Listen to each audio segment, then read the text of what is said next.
Hello, my name is Amy Sturkey. I'm a pediatric physical therapist, and I'm here today with Whitney Choi. Hi, I'm Whitney. She is a young adult who is in college to be a writer, and she has athetoid cerebral palsy. And we're doing an unconventional interview in which I ask questions and then she videotapes answers and then I make a response. And so what you're going to see is a variety of different clothings, a variety of different backgrounds as we respond to each other. On this video, I want to talk about therapy and equipment.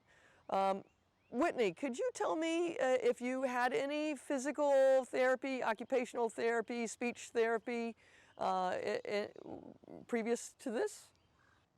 Yes, I did have physical, occupational, and speech therapy for the first 21 of my life. However, I did have breaks between them.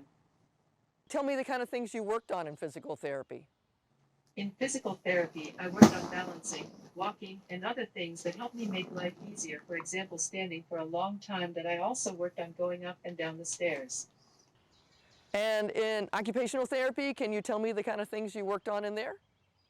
In occupational therapy, I worked on fine motor skills, getting dressed, eating. By the way, I hated that so much, and learning how to drive a power chair.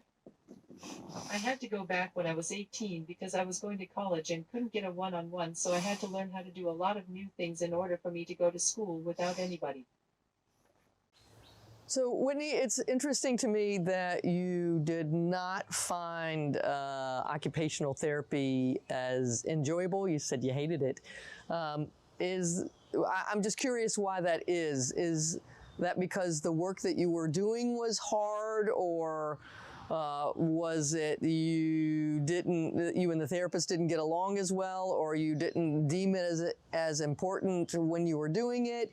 I'm just curious about your answer.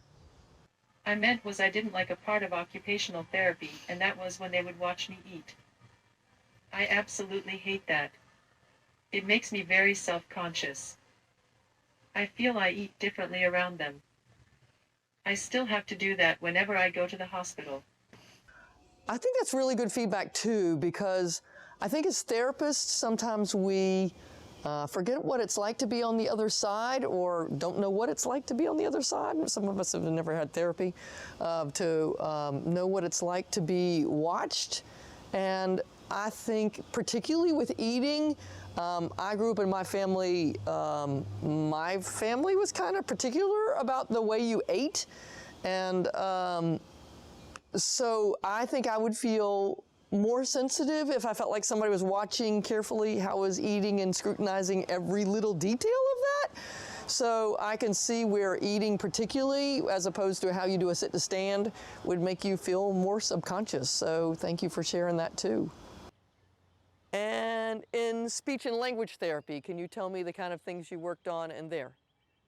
In speech therapy, I worked on articulation, oral motor, and feeding.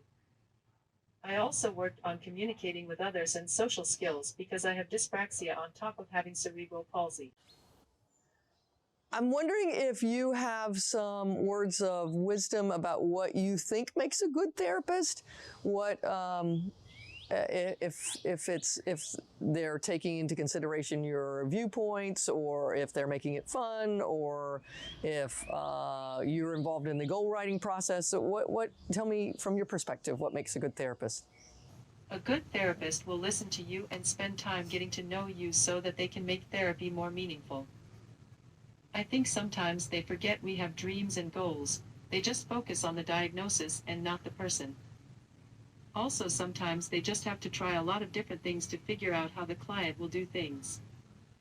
Remember, everybody is different, so there's no one size fits all.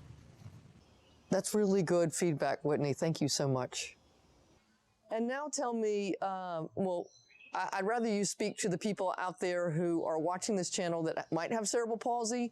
And do you have some words of wisdom to them about therapy? Do you think that therapy is important? If you wished you'd done more, or if you wish you'd done less, or if there was a particular therapy that you thought was more important? I don't know. Just what are your thoughts that you would like to tell other people who have cerebral palsy about therapies?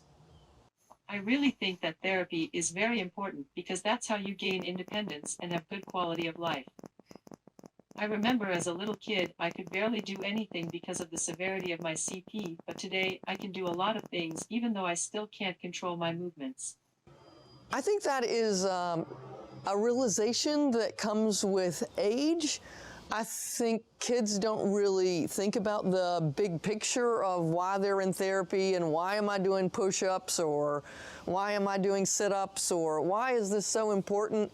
And it's only later once you, individuals such as yourself, have gone to college and gone, oh man, how I can feed myself or transfer or dress myself. That's really important, and it's critical for me to be able to live more independently on my own. So I thank you for sharing that piece of information too.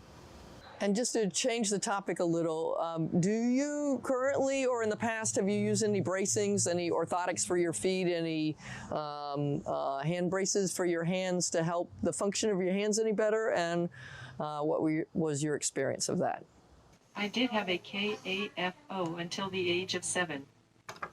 I didn't like wearing them because I felt like I couldn't move freely. So I only would wear them on the days that I had therapy. I tried wearing a splint, but my whole body couldn't move, so that didn't work for me. You know, I am not terribly surprised that you're not using any orthotics now. It's a trend as I've seen so far. And clients, as they get older, that they don't tend to wear their orthotics. Not always true, but sometimes true. But I have found particularly true that my clients that have athetosis, that they are not as prone toward wearing their orthotics. And my experience is that people with athetosis have so much movement that they tend to rub themselves raw with orthotics. So if you're moving all the time and something's trying to hold you still, that it can get more uncomfortable and you have to work really hard to make those be able to move as much as possible and provide the required amount of support without it being uncomfortable. So I'm not surprised that you're not wearing the orthotics now, and KAFO is a big orthotic. That's, for people who don't know, a KAFO is one that goes across the knee and then goes across the ankle and into the foot too. So that's a big orthotic, and that's a lot to commit to unless you're feeling like it's helping a whole lot. And I have clients that I know the only day they wear the orthotics are on the days that they come to physical therapy. So that rings true for me too, as well. You mentioned that you have a walker. I'm just curious what kind of walker you have. Is it one that goes behind you, or is it ones that you push in front of you? Does it hold on to you, or do you hold on to it? And if you hold on to it, do you hold on with your hands, or do you have prop in on your forearms when you walk with it? I'm just curious. I have a walker that goes in front of me, and it also has a forearm support. My next question is, so it sounds like you've got a wheelchair, and it sounds like you've got a walker, and it sounds like you can walk some independently too. So I'm just curious, under which situations do you use each of those? My gut feel is that you probably walk at your lodging, at your home by yourself. But my gut feel is when you go out into community, like when you go to out to college, that you're in your wheelchair, and that might be because your communication device is attached to your wheelchair, maybe not. Anyway, can you tell me when you choose to use each of those? I don't usually take my walker out in the community, so I take my manual wheelchair or power chair.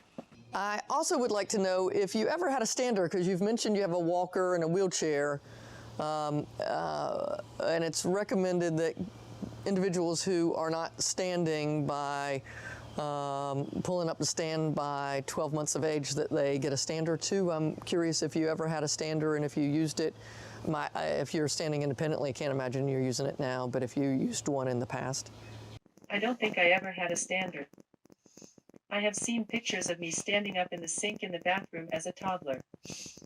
I'm curious if you use any adaptive pieces of equipment to help you eat. For example, if there are plates that have curved lips on them to help you scoop better, if you use one of those, or ones that might suction down. If you've got a lot of movement, something that's stable to help you eat off of, if that helps, or if you have utensils that have built-up spoons to help it easier to grasp. That would be interesting to me. Yes, I use adaptive equipment for eating. I use a spoon and fork that has larger handles, plate guard and dice them. And lastly, on the slightly taboo eating topic, I'm just curious if you are limited in what kind of textures you're able to eat at this time. My gut feel is if you said you're able to talk, but people have trouble understanding you, that the movement of your mouth is still somewhat tricky. So my gut feel is that it is probably difficult for you to eat all textures of food, but I'm curious what's true for you. Yes, I am limited on what I can eat, but sometimes people try to make food that are too chewy or just difficult for me to eat more easier to chew. Like I have a chopper that can chop anything. Wow, Whitney, I can't believe we've already come to the end of a 10-minute segment. I really appreciate you being willing to share the details of your life. I would imagine that it feels a little vulnerable to share all these details about your life, so I appreciate you being brave and willing to talk about those details. And we'll look forward to seeing you on the next video. Bye-bye. Goodbye. If you liked this video and would like to be notified by email when the next video comes out, click the subscribe button here and click the golden bell icon and ensure notifications are enabled on your account.